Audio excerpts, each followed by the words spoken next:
Today we are discuss about height restriction and installation of duct, जो कि बहुत important topic है MEP में। तो अगर मैं तो जैसे कि रूम है और ये इस रूम की सेक्शन ड्राइंग है। तो इस रूम में जो है मैकेनिकल, इलेक्ट्रिकल और प्लम्बिंग तीनों वर्क होने हैं, और उनका जो हाइट का प्रतिबंध है वो कितना कितना होता है मैं एक स्टैंडर्ड तरीके से आपको बताऊंगा। तो जैसे कि इस रूम की हाइट है 12 फीट एंड 9 फीट की डिस्टेंस पर मैंने यहाँ पर फॉल सीलिंग लगा दी है। तो हमारी जो हाइट बची है वो 3 फीट बची है। अब 3 फीट में डक्ट की जो हाइट का प्रतिबंध है वो 24 इंच है, और यहाँ पर जो है फायर फाइटिंग चलता है डक्ट के नीचे, तो इसका जो प्रतिबंध है वो 6 इंच है। और इलेक्ट्रिकल की बात करूँ तो यहाँ पर भी 6 इंच है। तो सेक्शन ड्राइंग किस तरह बनाते हैं ये मैं आपको ऑटोकैड पे बताऊंगा कि इसे हम किस तरह बनाते हैं। अभी तो मैं आपको इसका बता रहा हूँ इसका डिज़ाइन हम किस तरह करते हैं, इसके डिज़ाइन के बारे में आपको बता रहा हूँ। बट जब हम ऑटोकैड ड्राफ्टिंग शुरू करेंगे तब मैं आपको बताऊंगा कि इसका डिज़ाइन किस तरह करते हैं सेक्शन ड्राइंग का, जो कि बहुत ही इम्पोर्टेंट है।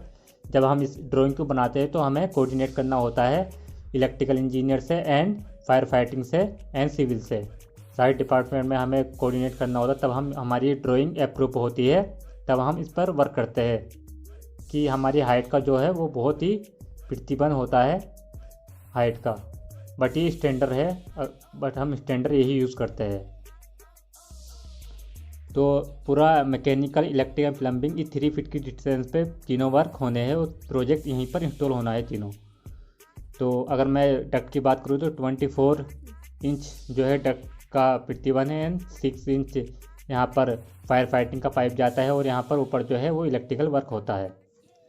तो अभी अगर हमें ये जो मैं बता रहा हूँ ये एक स्टैंडर्ड है जो कि होता है, लेकिन अगर क्लाइंट के अलग रिक्वायरमेंट है तो वहाँ पर हमें उस कंडीशन को चेंज करना होता है और कोऑर्डिनेट करना होता है फायर फाइटिंग से, इलेक्ट्रिकल से। तब हम अपनी हाइट डिसाइड करते हैं क्या हमें रखनी है क्या नहीं रखनी। तो मैं एक स्टैंडर्ड आपको बता रहा हूँ जो स्टैंडर्ड है।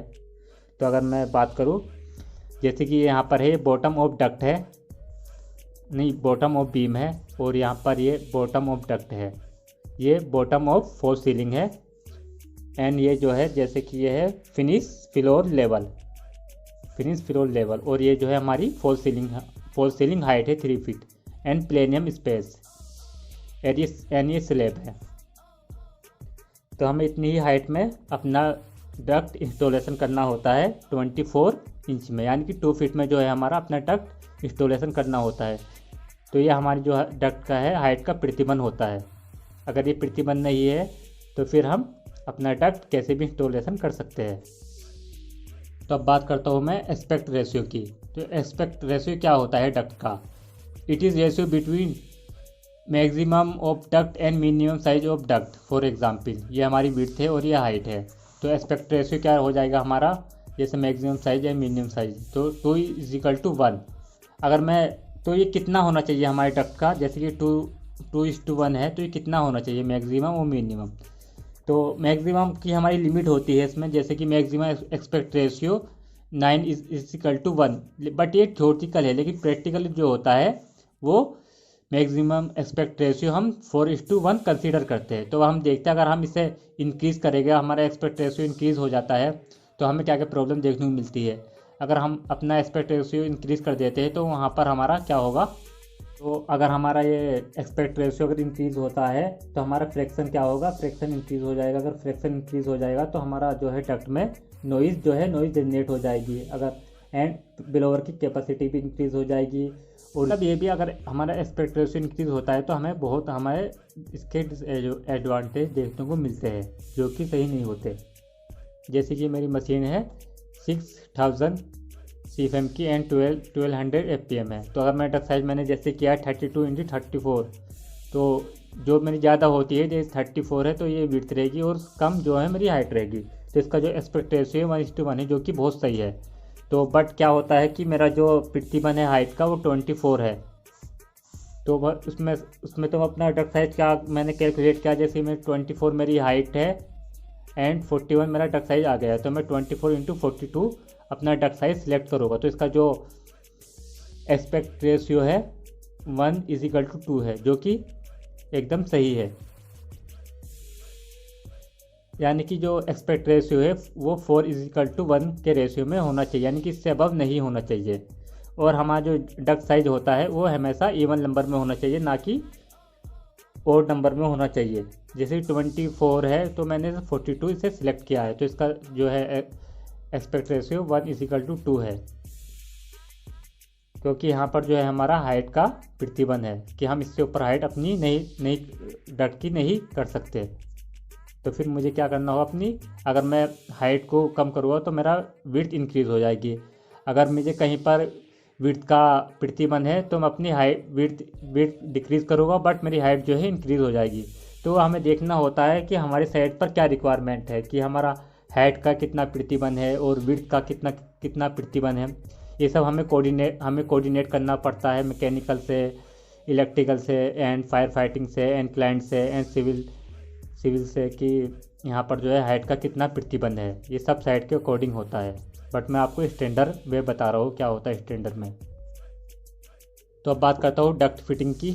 जैसे कि ये शू कॉलर है, तो मैं अभी जो आपको फिटिंग का डिज़ाइन बता रहा हूँ कि फिटिंग का जो डिज़ाइन होता है वो किस तरह करते हैं। इसका जब हम इसकी ऑटोकैड ड्राफ्टिंग करेंगे तब बताऊंगा कि हम इसे ऑटोकैड में किस तरह बनाते हैं। मैं आपको पूरा डिटेल में बताऊंगा जब ऑटोकैड ड्राफ्टिंग चलेगी। तो शू कॉलर की बात करूँ तो इसकी जो कमांड होती है वो चैम्पर D एंड 6 इंच, यानी कि select first line and select second line. तो हमारा क्या है, ये शू कॉलर बन जाएगा यहाँ पर।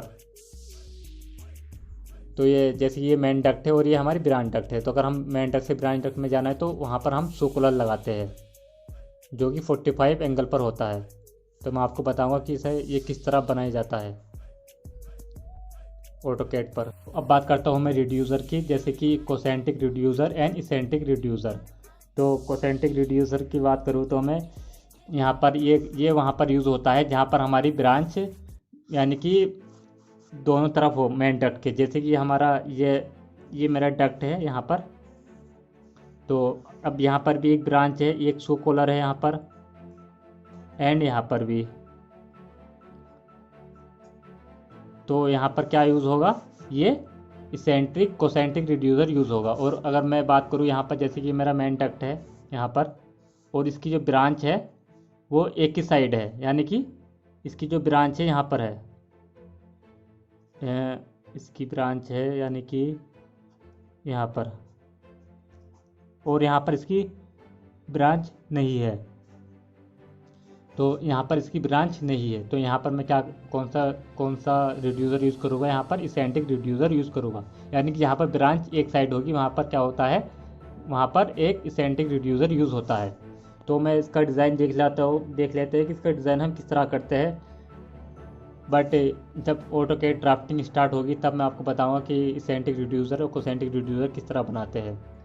तो जैसे कि ये मेरी विड्थ हाइट है और यहाँ पर भी विड्थ एंड हाइट है।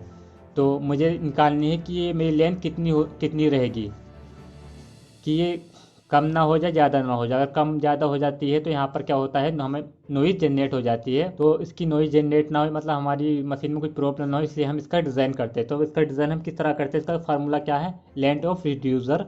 जैसे कि मुझे ये लेंथ निकालनी है कि मेरी रिड्यूसर की लेंथ कितनी रहेगी, तो इसका फार्मूला होता है विड्थ माइनस ये हो गई स्टार्टिंग की विड्थ और एंडिंग विड्थ अपॉन 4/6। तो जैसे कि मैंने मान लिया मेरी विड्थ है यहाँ पर 50/50 माइनस 42 W है, एंड W1 है 42/4/6। तो जैसे कि मेरी यहाँ पर ये 24 मेरी हाइट का प्रतिबंध है, तो 51 मेरी W1 है, W है एंड W1 है 42। तो यहाँ पर जो कैलकुलेशन आई है मेरी 12 यानी कि 1 फीट आई है, 12 इंच चाहिए। पर मिनिमम रिड्यूसर की जो लेंथ होनी चाहिए वो 1 फीट होनी चाहिए, यानी कि इससे अबव नहीं होनी चाहिए, इससे कम नहीं होनी चाहिए। अबव साइड हो जा बट कम नहीं होनी चाहिए। तो 12 जैसे कि 12 इंच चाहिए, तो मैं 12 इंच जो है इसकी लेंथ यहाँ से यहाँ तक, यानी कि ये जो लेंथ है और ये लेंथ है, तो ये मेरी कितनी हो जाएगी। जब मैं ऑटोकैड ड्राफ्टिंग में बनाऊंगा और उसे रियल में जो प्रैक्टिकल बनाऊंगा तो इसकी जो हाइट रखूँगा वो कितनी होगी, मेरी 12 इंच रहेगी, यानी कि 1 फीट। एंड अब बात करता हूँ मैं इस एंटिक रिड्यूसर के, तो इसका डिज़ाइन किस तरह करते हैं। जैसे लेंथ ऑफ रिड्यूसर है ये W1 विड्थ माइनस विड्थ 1/2 × 5, तो 50 - 42, तो ये मेरी 20 इंच आ गई है। यानी कि मेरी जो ये इसकी जो लेंथ रहेगी यहाँ से यहाँ तक, ये कितनी रहेगी 20 इंच। 20 इंच जो है रिड्यूसर की लेंथ रहेगी।